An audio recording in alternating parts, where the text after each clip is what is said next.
Assalamualaikum warahmatullahi wabarakatuh. Om Swastiastu, Namo Buddhaya, salam kebajikan. Sahabat-sahabat dimanapun juga berada, selalu kita menyampaikan bahwa kasus ijazah Pak Jokowi ini tidak berdiri tunggal. Dia bukan soal hukum, tapi ini didominasi oleh soal politik sebenarnya, sahabat. Dan hal ini juga terungkap dengan terang benderang pada saat terjadi diskusi di Nusantara TV yang menghadirkan dua ahli yang betul-betul ahli ini ya. Ini adalah Adi Praitno, seorang analis politik dari Universitas Islam Indonesia, dan ada Mas Toto. Luar biasa ulasannya terhadap bagaimana dia memberikan penilaian terhadap kasus ijazah Pak Jokowi ini yang dituding oleh Roy Panci CS sebagai ijazah palsu. Nah, untuk lebih jelasnya, ini kita simak baik-baik videonya karena ini durasinya cukup panjang, tapi hemat saya ini sangat penting karena ini isinya daging semua, dan ini datang dari orang-orang yang memang secara independen tidak berpihak kepada satu kelompok, baik itu yang pro maupun yang kontra. Tapi beliau mencoba meletakkan ini, melihat kasus ini secara ideal, sahabat. Seperti apa videonya? Ini dia.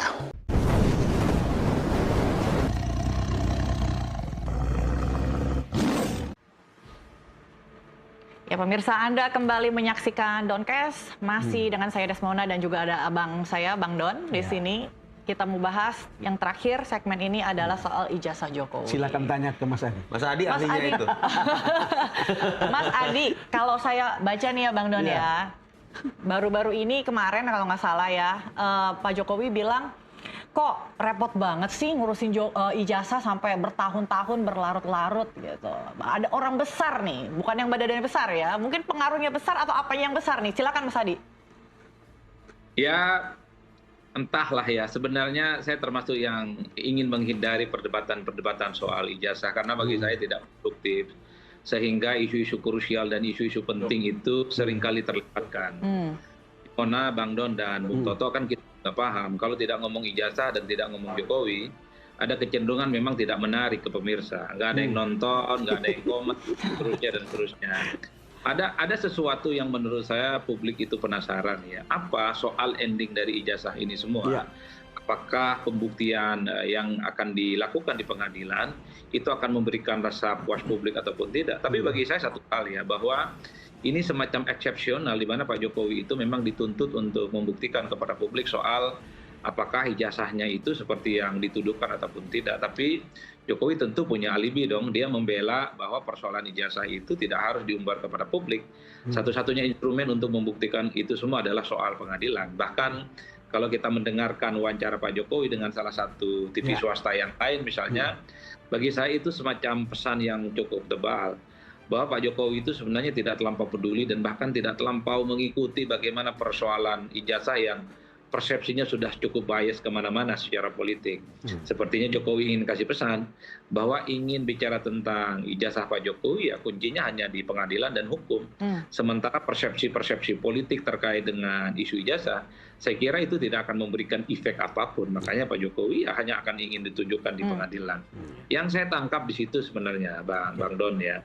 Nah yang kedua bagi saya tentu saya berharap juga semoga persoalan ijazah ini cepat berakhir lah ya, karena saya kira agenda-agenda strategis sebangsa kita bukan hanya soal ijazah, karena agenda-agenda strategis ini kalau tidak dikawal oleh kelompok-kelompok civil society, gerakan aktivis termasuk juga massa akar rumput ya, saya khawatir begitu banyak kebijakan-kebijakan politik pemerintah yang sebenarnya cukup penting dan krusial itu lewat begitu saja tanpa ada feedback dan kontrol yang cukup memadai. Saya di situ sih sebenarnya posisinya. Tapi Mas Adi, Jokowi bilang kalau ada agenda besar politik yang ingin menurunkan reputasi, menghina dia. Ya saya kira hanya Pak Jokowi dan Tuhan lah yang tahu soal siapa yang mengorkestrasi itu, soal siapa orang besar yang ada di belakang gerakan ini semua. Tapi setahu saya memang setiap gerakan politik dari dulu pastinya ada tudingan-tudingan yang mengorkestrasi. Jangankan soal ijazah, kita aja kalau demo di depan DPR, di depan istana, di gedung pemerintahan pasti ada yang menuduh, pasti ada yang menggerakkan, ada yang menunggangi, ada free rider dan seterusnya. Jadi statement-statement semacam ini bagi saya adalah perkara gampang, tapi at the end bagi saya ini sudah menjadi konsumsi politik dan Pak Jokowi sudah berkomitmen persoalan ijazahnya itu akan dibuktikan di pengadilan, ya tinggal kita tunggu nanti di pengadilan siapa yang benar dan siapa yang salah. Saya kira di situ posisinya, tapi pada saat yang bersamaan banyak juga pihak yang menuntut. Boleh juga jika di-spill orang besar, backingan-backingan yang mengorkestrasi persoalan ijazah ini cepat terus berlarut-larut hingga bertahun-tahun. Saya termasuk yang juga ingin tahu apakah yang dimaksud dengan orang besar itu yang punya badan besar?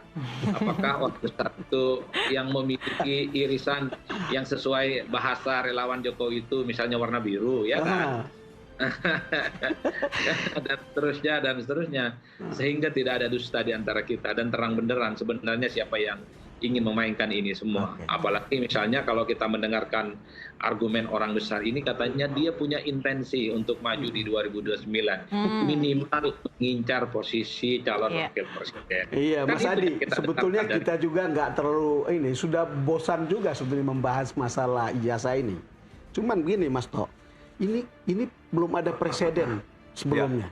Karena itu kemudian itu dibicarakan dan itu tidak pernah putus gitu. Kalau saya sudah 40 tahun jadi jurnalis, jadi saya belum pernah dengar isu selama ini untuk urusan yang begini.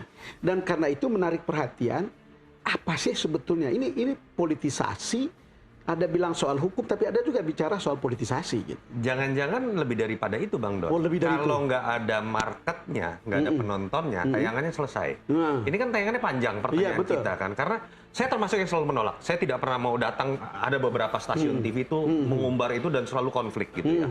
Saya nggak tahu Adi pernah datang atau nggak, tapi menurut saya sama, saya sepakat ini bukan isu strategis buat bangsa ini. Betul. Tapi akhirnya teman-teman media itu mengatakan, Mas, ratingnya tinggi, Mas. Ya, ada yang bilang begitu. Artinya kita berbicara di sini ada sisi politik infotainment. Dan kita harus mengakui ya, pada titik ini marketnya besar dan disinilah karakter dan kualitas masyarakat kita melihat politik. Sisi gosip, urusan pribadi, bener atau enggak bodong gitu kan, hal-hal seperti ini. Yang muncul pun kita tahu loh, kebanyakan orang-orang yang ngerti entertaining gitu ya. Saya sebut aja lah Roy Suryo gitu, misalnya Rasman Nasution sempat ikut-ikutan. Ini orang-orang kan yang entertaining. Dan pertanyaannya kan jangan-jangan pihak-pihak yang terkait, entah Pak Jokowinya, entah yang menudingnya, jangan-jangan memang ikut menikmati juga. Masuk pada level itu. Loh, kita nggak bisa menilai loh. Jangan-jangan Pak Jokowi malah dapat efek terzolimi.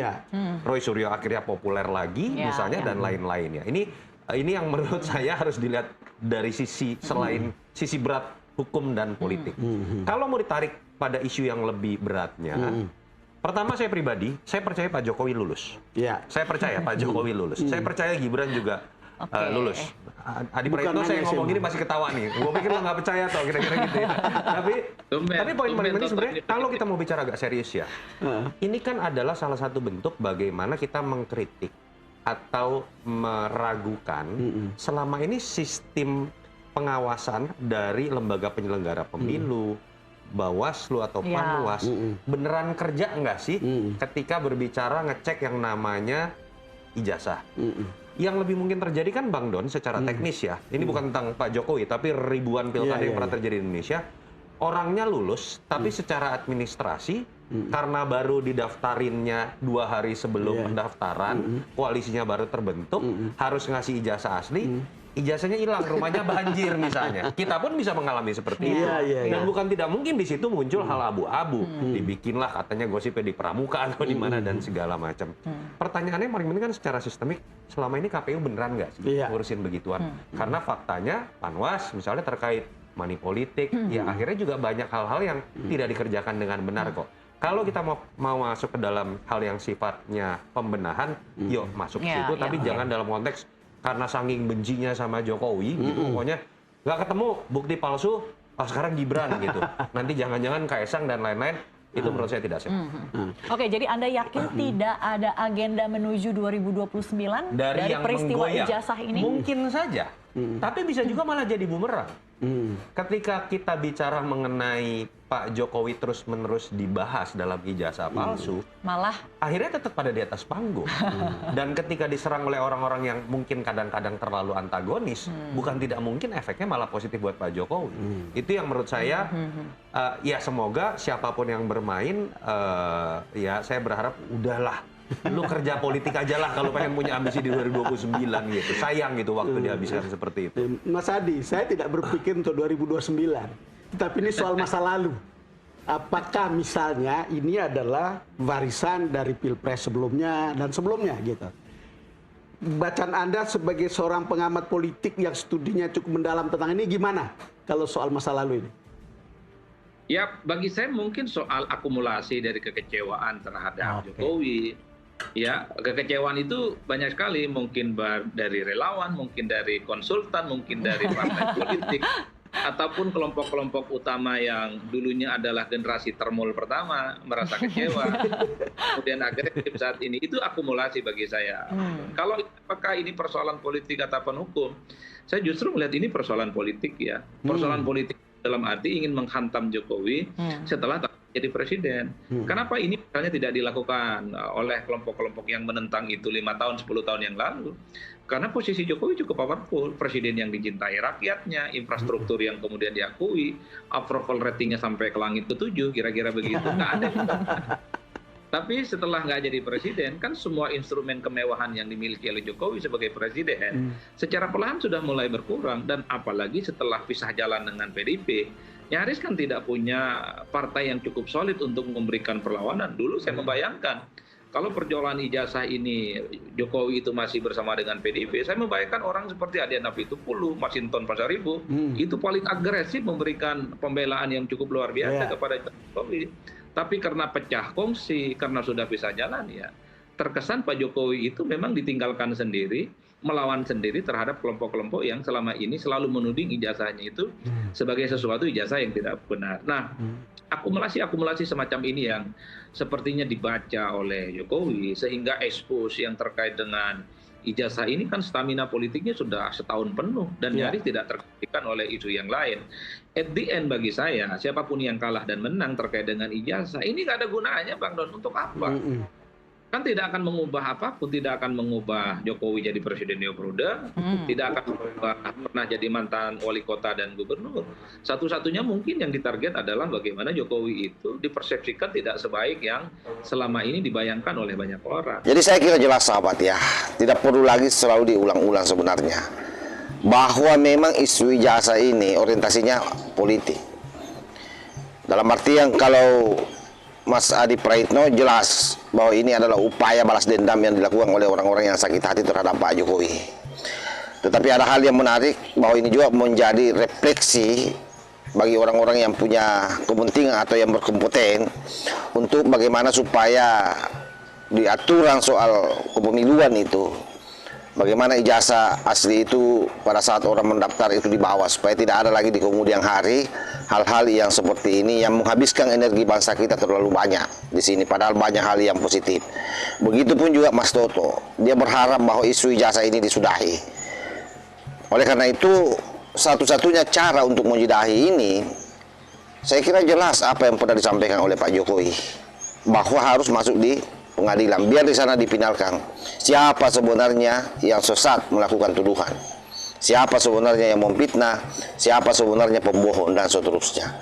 Kita akan lihat sahabat, karena kasus ini sebentar lagi akan P21. Saya kira demikian. Wallahul muwaffiq ila aqwamit thoriq. Wassalamualaikum warahmatullahi wabarakatuh.